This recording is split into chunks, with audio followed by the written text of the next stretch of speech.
But first, want to kick things off with that cybersecurity summit here. President Biden inviting those big names to discuss the threat as it faces the nation in the wake of the Colonial Pipeline hack and others. And for more on that, I want to get to Yahoo Finance's tech editor, Dan Halley, who kicks things off for us in the noon hour. Hey, Dan. That's right, Zach. We're going to see the CEOs of some of the biggest tech companies in the world, frankly, sit down with members of the Biden administration, as well as President Biden himself, to discuss the nation's cybersecurity preparedness and what they can do to provide the critical infrastructures that we have with better cybersecurity. Now, this will include Tim Cook, Satya Nadella of Microsoft, Sundar Pichai of Google, as well as newly minted Amazon CEO Andy Jassy. And really, this comes on the heels of that series of hacks we saw. We saw the ransomware on Colonial Pipeline, which cut off roughly 50% of the gas and jet fuel and diesel capabilities to the Northeast. Obviously, there were some fuel shortages resulting from that when people were panic buying. We also saw the meat distributor JBS that was hacked. And then we saw the SolarWinds attack, which was perpetrated by Russia, and that allowed them to gain access to various government systems in the Treasury Department, as well as the Pentagon, Department of Defense, and so forth. And it also follows revelations that there were Chinese attacks on gas pipelines in 2011 and 2013. They tried to penetrate 23 different companies, and they were successful on 13. And, oh, by the way, it also comes as we're seeing a continued attacks on things like local municipalities, states being inundated with ransomware attacks. So really what this is meant to do is to focus on a kind of what the Biden administration says, whole of government approach. They're looking at some of these critical infrastructures, but also hoping to discuss things along the lines of states and municipalities. There's actually part of the $1 trillion infrastructure bill, $1 billion set aside in grants for improving cybersecurity capabilities for states and municipalities. But really, this is going to focus on some of the big deals that we've been discussing, water, gas, energy, things along those lines. So hopefully we get some kind of announcement after the meeting. Maybe we'll see some of the CEOs alongside President Biden. That's not guaranteed, but hopefully we do get some kind of strong information about what their plans are for the future. All right, Dan Halley giving us the update there. And Dan, why don't you stick around here as we bring on an expert in the area to kind of broaden out the discussion. I want to bring on Patrick Wardle, the founder of cybersecurity firm Objective-C. He joins us now. And Patrick, I mean, when we look at this issue, it is interesting. I should point out as well, you know this topic well, you're a former NSA researcher about the threats facing us now. You know, in a discussion, Dan was actually talking with the Deputy National Security Advisor for Cyber and Emerging Technology just a bit ago on Yahoo Finance, and she seemed to indicate that right now the government doesn't have the authority to really pressure some of these changes. But talk to me about what you've seen in terms of just the risks growing as these attacks become more prominent. Yeah, I think this is one of the reasons why the White House is bringing in these tech CEOs to have this discussion. It's really, times have kind of changed, right? You think even a few years ago when people talk about getting hacked, it's usually their credit card getting stolen, which is almost a minor annoyance. Now that we have these larger nation state attacks that are actually impacting both the national security, the economic security, and maybe even the health of the American public, putting that at risk. So I think the government is really having to step up and say, hey, look, there's a larger problem now, and this is impacting the general public. I think we all remember images of people, rushing to the gas station trying to fill up plastic bags because of the Colonial Pipeline hack. Like, the government isn't stoked about that, right? And so I think this is why they say now we really need to kind of band together the private and the government sectors and really make a push. I mean, if you think about it, at least in the U.S., the majority of the critical infrastructure is both owned and operated by the private sector. So you mentioned there's maybe limits of how much the government can do. So I think it's really a no-brainer for the government, the White House, to bring the private sector in and figure out ways to collaborate and work together to address this ever-growing threat. Patrick, this is Dan. I love, by the way, the pun Objective-C, the programming language.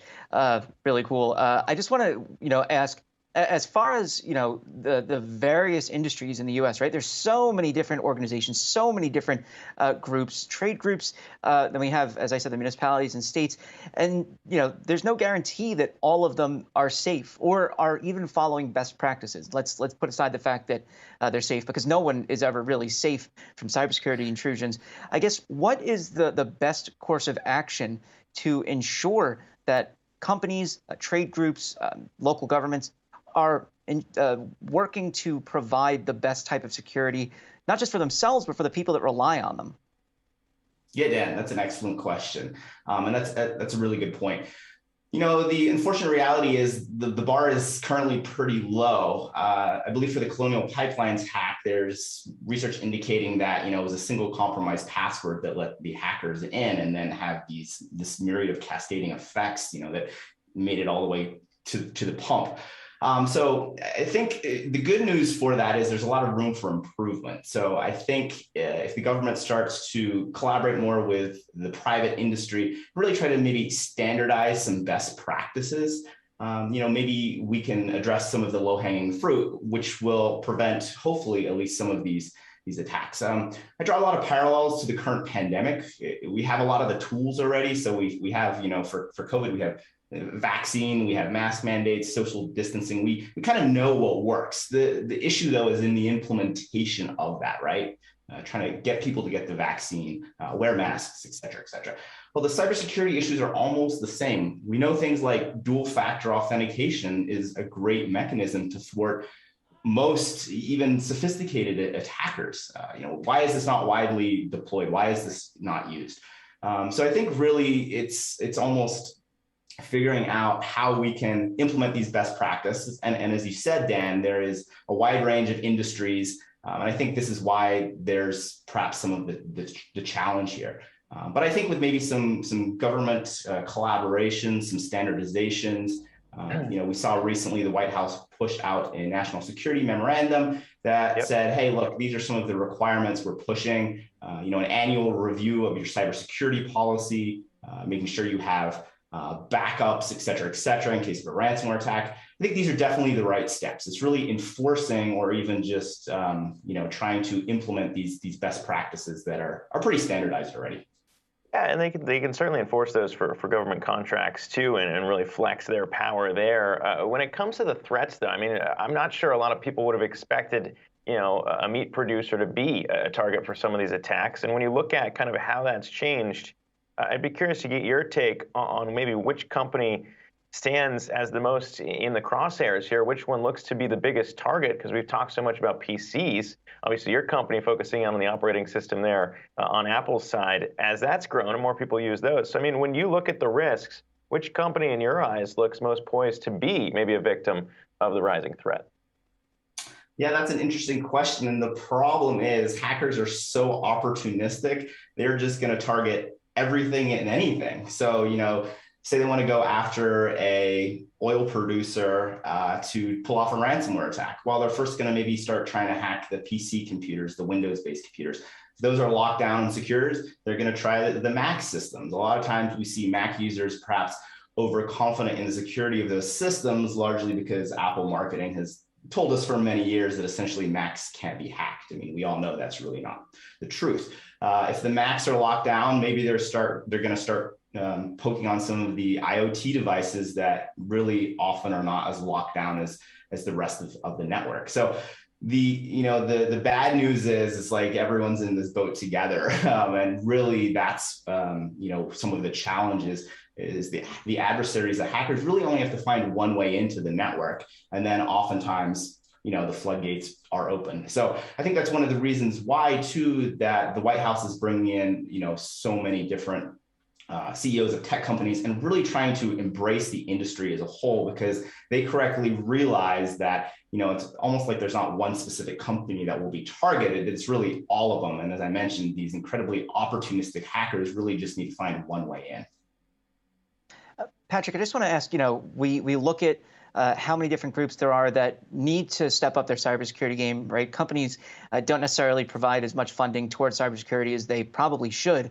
They just don't recognize the threat being what it truly is. You know, you can say the same thing for local governments, although they may not have the funds available. But, you know, I guess, is there a way where instead of going to each individual company, you talk to the companies that perhaps provide the overall services? So we look at SolarWinds, for instance, and that the attack there that impacted, you know, such and such number of people. You know, there was the Outlook attack that we had seen. You know, at what level can the government feasibly say or incentivize companies to help ensure that most services are blanketed in some way in cybersecurity? We're offering some form of cybersecurity to the ultimate end user. Yeah, Dan, another excellent question. I think that might be the approach that the government is ultimately taking, saying, hey, look, tackling this comprehensively is very challenging. Let's maybe start by engaging the big players, the Googles, the Amazons, the Microsofts, whose, you know, technology is really widespread, right? Their cloud infrastructure, you know, their software update mechanisms that, you know, if exploited, could impact millions and billions of users. And so I think that's really the government's approach here. And I think one of the things that the government brings to the table is a lot of skill and talent, especially in the context of offensive cybersecurity operations. You know, NSA and some other government agencies are world-class hackers, let's say. So they know what the bad guys, bad women, girls are thinking. And so they can often perhaps provide the same insight for the defensive side of the coin. So, you know, perhaps saying, hey, look, we are tracking these hacker groups. You know, we've maybe penetrated some systems. We can see how they're operating, and then maybe providing that visibility back to some of that. And we have seen them do that in the past, where based on some intelligence that they've gathered, they are then able to reach out to the private sector and kind of said, hey, you know, you might want to take a closer look at this. We have some intel. We can't really give you our sources and methods, but, you know, check this system, check this attack. And so I think what they're going to try to do is collaborate more closely with these larger players as really a way to kind of a top-down approach, saying, hey, let's start here. Let's provide tooling capabilities, collaborations. How can we work together to hopefully improve your cybersecurity posture, and then kind of have that trickle down effect where, you know, once that's all addressed, yes, we can maybe then move down to the local governments. But a lot of the smaller companies outsource their, you know, their cybersecurity technology to these big players. You mentioned Outlook, Gmail, and so it really makes sense to start there. And then, as I mentioned, once that's addressed, and hopefully that does get addressed, move down to the medium and smaller players. Yeah, well, certainly as we see more and more of certain old school, if you want to call it that, technologies or services that hadn't been online move into the cloud, it becomes a much larger problem. And I think one is why you're seeing the White House address it today. But appreciate you coming on here. Patrick Wardle, Objective-C founder, alongside Yahoo Finance's Dan Howley with us as well. Thanks again to you both for the time.